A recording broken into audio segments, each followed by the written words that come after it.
up? It's Emma. Welcome back to my channel. Today I'm showing you how to make the whipped coffee drink that is circulating around TikTok. Full disclosure, I did try this yesterday. I did make a TikTok about it and it was freaking bomb, which is why I wanted to show you guys how to make it because it's super easy. I'm not sure who started the trend on TikTok, but it's actually a drink that they drink in Greece. It's a Greek frappe or frap, or it's pretty similar to an Indian cappuccino. It's beautiful, it's aesthetic. It looks like you went to a coffee shop, which is filling the void for me right now because we're all staying at home, and it's so easy. So without further ado, let's just get into it. But also, if you haven't followed me on TikTok yet, why not? Great content over there, really. Okay, let's do it. My Nespresso machine is being a little neglected in the back, but it's okay, girl. We'll drink out of you again. So here's everything you need to make the whipped coffee. You need instant coffee, granulated sugar, milk, a whisk, bowl, items to stir and drink out of. Pretty simple. The biggest ingredients being the sugar and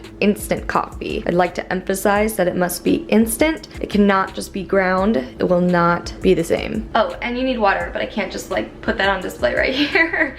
So yeah, let's get into this. Okay, I'm trying to figure out the best way to show you guys how I'm making everything. It's complicated, so not really. Anyway, here's a bowl. What I'm gonna do is just take 1 tablespoon of instant coffee. That's it. It's a 1:1:1 ratio. So it's very simple. I only have teaspoons though, so I have to use 3 of them. Just like that. Last one. Same thing with sugar, 1 tablespoon. I have not experimented with Splenda or stevia yet, which I prefer stevia. I don't even know why I said Splenda, but I'm just gonna stick to the recipe right now and just use normal sugar. 1, 2, 3. Then you're going to microwave a little bit of water, just enough to have 1 tablespoon, and I'm microwaving it for like 1 minute. You want it to be very hot. Got my very hot water here, the steam, and we're going to put the same thing, 1 tablespoon. So it's gonna look something like this. And this is the grueling part, ladies and gents, because we've got to whip this, and you're literally gonna take your whisk and stir it like this for like 5 minutes. Your arm will want to break off. It will. So I recommend watching a YouTube video and just stirring it, and that's how it's gonna become whipped, by this. And if you have a milk frother, if you have a hand frother, if you have like an actual like electronic whisk, feel free to use those, but I do not. We're gonna be here for a while. I'll check in every once in a while.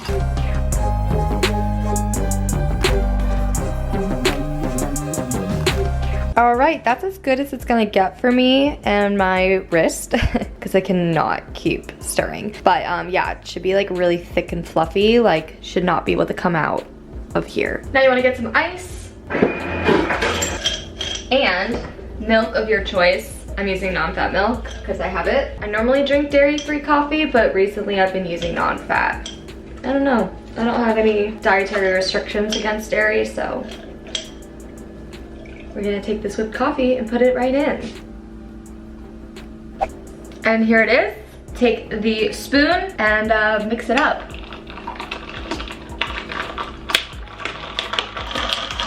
And there it is. It tastes so good. It tastes like a delicious latte. Very creamy. All right, guys, that's it for today's very, very quick video. I hope you enjoyed it. And as always, if you have any other videos that you want to see, especially while we're social distancing, leave them down below. And I will see you guys in the next video. Bye.